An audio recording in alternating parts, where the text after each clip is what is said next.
What's up, guys? You already know it's me, Kira, and today I'm joined by CDK and Kellen to answer your guys' questions. Just for reference, whoever's holding the Pichu will be able to be the one speaking at the moment. Alright. So, first question, Kellen can answer first, from Tony Abbott. Alright. Kira, Kellen, or CDK, which do you prefer, a loose controller or a tight one? Do you think one is better than the other, or is it all preference? I'm going to go with loose controller, mostly because I play Marth and I want to have as much movement as possible. Because if I just play on a tight controller, it just feels really constricted. I used to think the best was to have a brand new controller and break it in for like 3 weeks, and then it was the best. But I've been sticking with one controller for a while now, and it's actually like a lot easier to do certain things. I think it's harder to do things like pivots, but I don't use a lot of pivots in my play unless I'm using Marth specifically. Still, like, somewhat loose is fine. I feel like with a tight controller, like the analog stick, it can be kind of constricting. Like, sometimes I feel like I get stuck in my dash dance a lot as opposed to like with the loose controller, which is what I have now. And also ledge dashing is like really hard with a loose controller for me, or with a tight controller. I like it better with a loose one. Kira, Kellen, and CDK, who is your favorite character to play as? I mean, overall, like, throughout my whole career, I think Fox is, like, the most fun for me. He just has the most options, and he's so fast. I think it really fits my playstyle, but I'm starting to like Sheik a lot, too. Alright, well, that's where you're wrong. Sheik's not that fun. Sheik is great. Fox, I also agree, is the most fun character. For a while, I thought Falco was pretty fun, too, but I think the best way to play him, in my opinion, is like kind of like zoning and like blocking them out and not letting them in. And that's not as fun to play, whereas like maybe playing him against like Fox or Falcon is really fun. So I think overall Fox is the most fun to me. I like swords, so Marth. He's got the best movement, and I just like how fast he is, and then he just, I love swinging a lot, even though it's not the preferred playstyle, but yeah, I like Marth. DDD me maybe. What does CDK stand for and how did you get the name? CDK stands for Connor the Kid. So my original tag when I was like 12 was Marth/Falco Pro. Because, I was like a new kid and I thought it'd be funny and that people would catch the sarcasm like, oh, he's saying he's a pro but he's really not. But people took it like seriously and I just realized it was just a really bad tag. So I changed it to Connor. The Kid just somehow got added on. And then it's funny because on Twitch chat, like, my username was The Kid, and then I forgot my login info, so then I changed it to The Kid. And then, now that I'm, like, old, like, older than most of, like, the average Smashers, hearing them call me a kid is kind of weird, so I changed it to an abbreviation. Yeah. But Albert Zoo asks, how old are you guys, and where did you guys go to school? I am 23 years old, and I went to college at UC Irvine. I am 27. I went to high school in Southern California, and then I went to university in Southern California at Cal Poly Pomona, and then I transferred to a community college, and then transferred to UC Santa Cruz up in Northern California, and yeah. I'm 22. I'm gonna be 23 this year, so I'm born the same year as Connor. I'm from Hawaii, so I went to high school in Hawaii, and then I went to UC Irvine for undergrad, which is where I met these two. And then now I'm in grad school for film editing at Chapman. Campbell Rushton asks, Kira, CDK, Kellen, how long does it take to edit a video? Takes a long time. I guess for a rough estimate, like, and it also depends on who's editing it. Since I've edited since I was like middle school and stuff, so and I taught these two how to edit, so I'm a lot faster than these two. No offense, but That's true. That's true. Yeah. But for these two, it might take them like a little longer, And Yeah. I guess for me, unfocused. I do unfocused and focused because I dilly-dally a lot. Unfocused, probably like a whole day. Focused, maybe like 3 hours. On top of that, there's also like a lot of like prep work before you can even start editing the video. So like we think of the script and then we have to write out the script. And then, so part one is writing out the script, which also takes up like a lot of research and like finding online clips and examples and stuff like that. And then so part two is actually recording. So we record our own footage and we record the audio portion of it. I would say writing the script can take a long time. It can take up between like 2 hours to like maybe a day. Recording the stuff isn't that bad. It's usually like max 2 hours for both audio and video. And then editing on top of that, depending on how long the video is, can maybe be 3 hours or a whole day or whatever. So I also want to say like the topic also can determine how long it takes. yeah. Like for me, writing a script can take forever if it's got a lot of frame data in it, because I'm not really like a frame data oriented person. So I try to make sure I'm like as accurate as possible, because you guys do not let us slack. You guys will call us out on that. So I try to make sure it's accurate and then move on. So it could take a while for that. Yeah. This is from Daniel Orpheer. Kellen, if you had one melee god to train with for a week, who would it be and why? I'm going to say PPMD because I love his Marth, and he's very knowledgeable about the game, and I feel like he would be the best person to be able to tell me what I'm doing wrong. And, he's just, he's very eloquent in the way he speaks. He's a very knowledgeable guy. So shout out to PPMD. It's a good choice. Craig has it. From Rusty Skeet. What has been the most rewarding part about starting SSBM Tutorials? For me personally, actually, it's not so much like the fame or the fans or anything like that. It's actually like the skills I've learned through doing this. Like I understand more about how YouTube works, or how channels, how all those things come together and stuff like that. The video editing that Kellen taught me, and kind of like film-ish stuff that you get from it. I think that's like the most interesting thing for me. So It's pretty rewarding having like the skills that I learned from doing all these videos, like just having the work ethic, having videos done each week, and knowing that I have to do them like most weeks. Kind of gives me like, I guess, I don't know, not purpose, but like direction in life, because right now I'm just out of college, and so I don't really know what I want to do. And so this is like a fun way to explore like a different industry that I would not have thought I would get into. Being able to take all of the knowledge that I have from like the years of playing Melee and teaching and helping people that are like new get into the game, I think that's also really rewarding. And at like locals and stuff too, I hear from people saying like, oh, I saw the newest video, I didn't know about this, I didn't know about that, like that was really cool, keep up the good work. And I'm like, okay, nice. Since I love editing a lot, I want to do it as a career.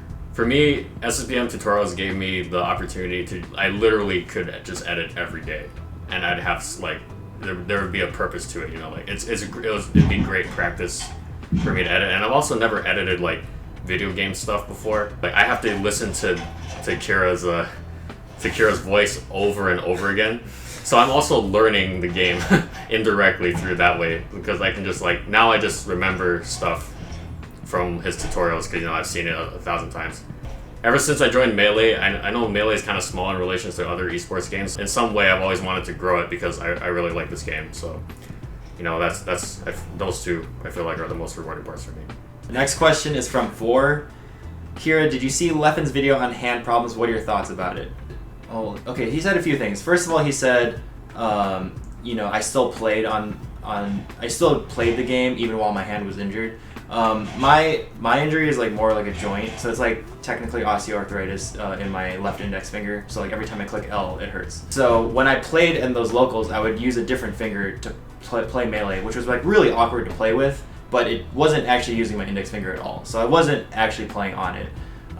Secondly, because it's a joint, it's not like I can just like stretch it. Like you can't stretch bones really. I talked to the doctor, like Caitlin McGee, about it, and she's like, you can ice it if you're not going to play anymore, or like heat it if you're about to play, and then you can use splints and just take breaks and stuff like that. But there's less things I think you can really do for it than like tendons or muscles or stuff like that.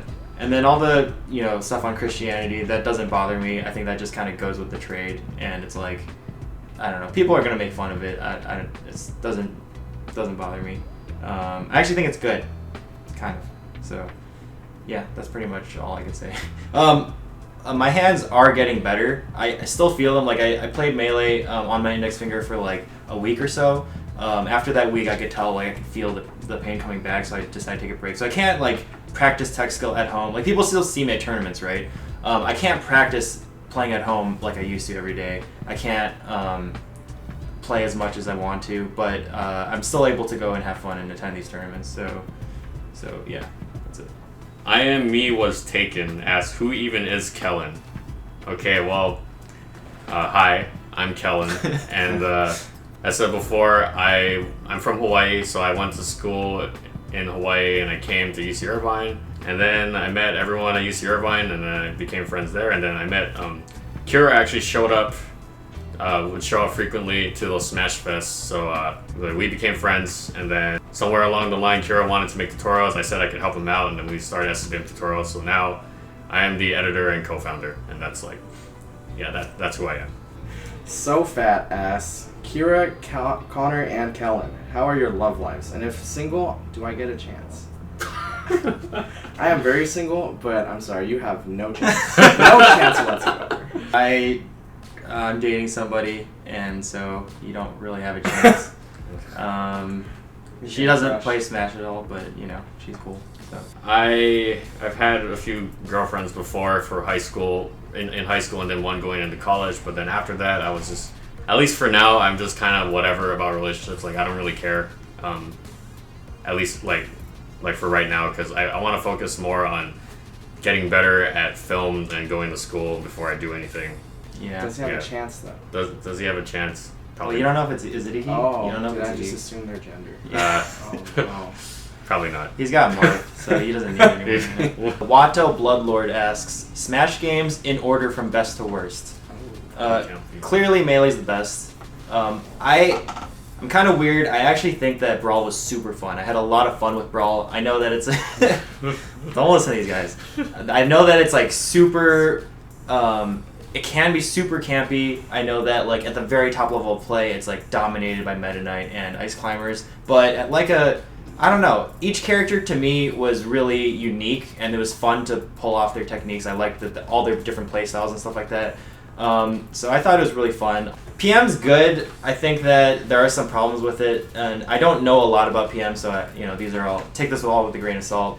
PM seems like kind of frustrating to play if in some regards, because a lot of the floaties are like better floaties in Melee, so like they have 0 to death combos, but they're also really hard to combo, and it may be like less fun to play. I've heard things about that, but I think PM's great. Its biggest problem is actually just the graphics. I think the graphics, obviously because the animations weren't made to do Melee things, it's like kind of ugly and like or awkward, and like the grittiness of the graphics. I think if they fix that, PM could be great. Other than that, Smash 64 is probably amazing. Every time I try to get into it, because I think it's really cool and fun to watch, every time I try to get into it, the problem is that finding a good controller is a huge pain. So I know that now you can use like GameCube controllers and stuff like that. That might have helped me get into it back then, but as of now, I don't really have time to. And then, in my opinion, Smash 4 is the worst Smash game. I have the least... I think it's like, some friends and I kind of likened it to, like, imagine if Street Fighter was just the same game as Street Fighter, but there's no supers, there's no specials, there's no EX, there's no meter, it's just normals. That's kind of how I view Smash 4. It's like, it's still a great game at its core, but it's like they stripped away all these other things that made Melee cool, and that's why I don't really have as much fun with it at the moment. Isn't that what they do with Brawl, though? Yeah, but Brawl has a lot of things that Melee doesn't. Yeah, they have a lot of like And- techniques. Yeah, like the... Dacus. Dacus, Oh, yeah. they have Dacus. the reverse aerial rush, which Smash 4 has too. They have the momentum, like the neutral beam momentum canceling stuff. Oh, the wave bounce. Yeah, and just like the characters, I thought were all super. Like Snake is such a unique character. I thought he was so interesting to play. Meta Knight is really fun. Like obviously he's broken, but he's like super fun to play. He's actually just like really great. Stuff like that I thought was really interesting. So. Not your account now. Leave. Interesting username. Asks, who is your favorite top 100 player?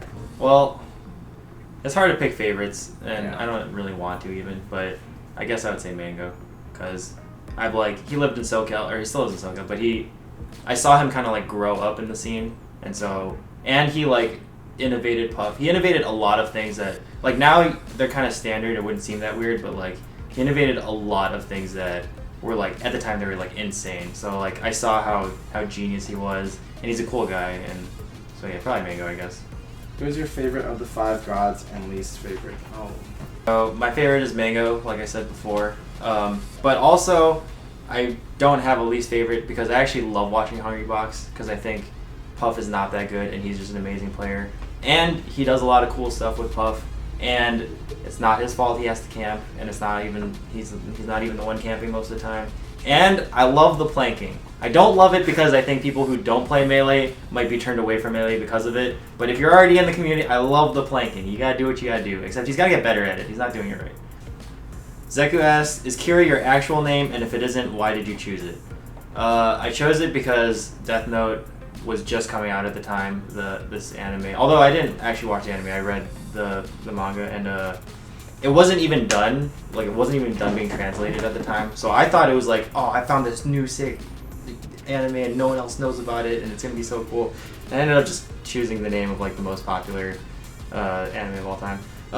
Also, I was gonna name myself L because I think L's way cooler, but I noticed all the top players like Azin and Isaiah and like Ken and Mewtwo King, like they all had tags that were at least 3 or 4 letters long, and I thought one letter looked weird. So instead of naming myself L, who I thought was a cooler character, I picked Kira, and that's it. Raptor Rex asks, what inspired you to play Smash? Well, I always loved competitive games, even if it wasn't Smash, but when Smash first came out, I actually found out about Smashboards.com like within a year of it coming out, of the Melee coming out, of it being released in North America, and I wanted to go to tournaments, but I couldn't because my parents wouldn't let me. So it wasn't until I like moved to California and I got my own car and stuff that I was able to play. And so I've just always wanted to be competitive, and I was like, the typical story for a lot of Smashers is like, oh, I played with my friends, I thought it was really good, so I wanted to see how I did in tournaments, and that's basically my story. So. Ethan Dubois says, favorite non-legal stage? My favorite non-legal stage is actually Termina Bay, because I think the background, the first time I saw the background where the giants push back the moon, I thought that was so cool. And then there's just like, I like the music on it and the alternate music, and the turtle is named Tortellini, and there's a lot of like little metas. I actually want to do like an April Fool's video on this kind of, about a fun like alternative game mode we play, where we play like on every stage. But like there's like the 2 little platforms and one like angles itself and it's kind of annoying, and then like you can kind of poke underneath or above like on the main platform, and there's like a whole little meta of back throwing people in like the corner, and then there's like the balloon, which I think is cool, but you can pop the balloon but it does 1%. I don't know, it's just a cool stage. Yeah, that's it. Mute City, because there's no ledges. Oh, okay. How can you recover? That's the point. Okay. Since they're off, they're just done, dude. Alright. Well, it's definitely Pokeflix. 1, starts off on Squirtle. Squirtle's the GOAT Pokemon, by the way. And 2, I don't know, it's just really fun stage. It's like constantly changing, the music's just overall really good. And there's like cool glitches and stuff you can do on there too, but I wouldn't make a tutorial on that or anything. Yeah, there's a lot of secrets. Yeah. Kirjian asked, how do you become stronger mentally? I've been struggling for quite some time and have many questions involving the core essence of the game. You have no idea how to train or find info about it. I think the best way that I got stronger mentally was by having someone with a better mindset than me explain why my mindset was bad. That was actually mostly Squid. I think Squid has like, he's seen a lot of like Day 9 videos from StarCraft, which really helped, and then he read a lot of PPMD posts, which really helped. And I think like framing your mindset in a different way, or understanding the situation that you're frustrated in a different way, helped me a lot to understand like why it's bad. But also, I'll probably be doing a lot more videos on this in the future when I move up to Northern California. So expect more of the like mental and like emotional side of Melee soon. I don't know. I get tilted pretty easily, but I think like a good way to go about it is like, if you're losing and you're salty, you should understand like you should accept that you're bad, or not like, you know, not as good as you could possibly be, and that there are things you definitely need to work on. And you know, if something you think is like stupid happening, you know, it's happening for a reason, and you should find a way to fix it rather than just complain about it. Alright, those are all the questions we had. I will be answering some of the more like game specific questions on YouTube, so check out your comments, I'll reply to those. And thank you all for watching and for asking us these questions, because you guys are awesome. And see you next week. See ya.